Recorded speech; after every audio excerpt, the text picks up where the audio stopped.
د افغانستان د جبهه مقاومت ډلې مشر احمد مسعود تازه مرکه کړې. ښاغلي احمد مسعود فارن پالیسۍ سره مرکه کړې. فارن پالیسۍ سره د احمد مسعود د مرکې مهم ټکي د پنجشیر مقاومت، کورنۍ جګړه او د مسعود غوښتنې. مسعود وایي زه چې کومه جګړه کوم دغه کورنۍ جګړه ده، نه د بهرنیانو او نه د نړیوال پکې کار ولري.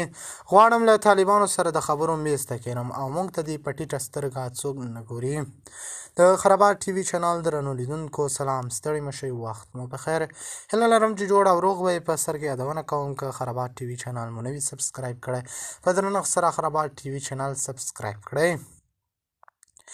د شمال ټولوالی د پخواني قومندان احمد شاه مسعود زوی له فارن پالیسي رسنۍ سره د خپل مقاومت او طالبانو سره د مخالفت په اړه مرکه کړې ده او ټینګار یې په دې کړی چې دوی په اسانۍ د طالبانو واکمني نه مني او په قدرت کې د شریکېدو یې ویلي دي.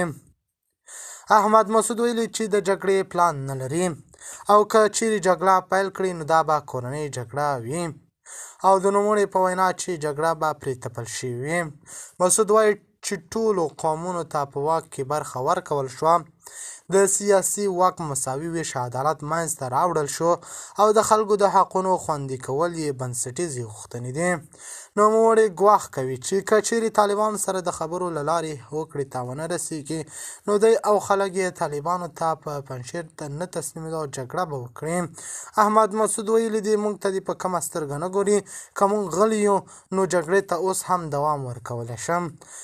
احمد مسعود ویلي دي چې که طالبان یې غوښتنې ونه مني او د دوی غوښتنو اړوند حکومت جوړ نه کړي نو دوی به جګړې لا پسې زیاتې کړي. د خرابات ټي وي چینل درنو لیدونکو دا و زموږ ته د مهال چمتو کړی خبر. د الله په امان، تر بیا خیر چارې.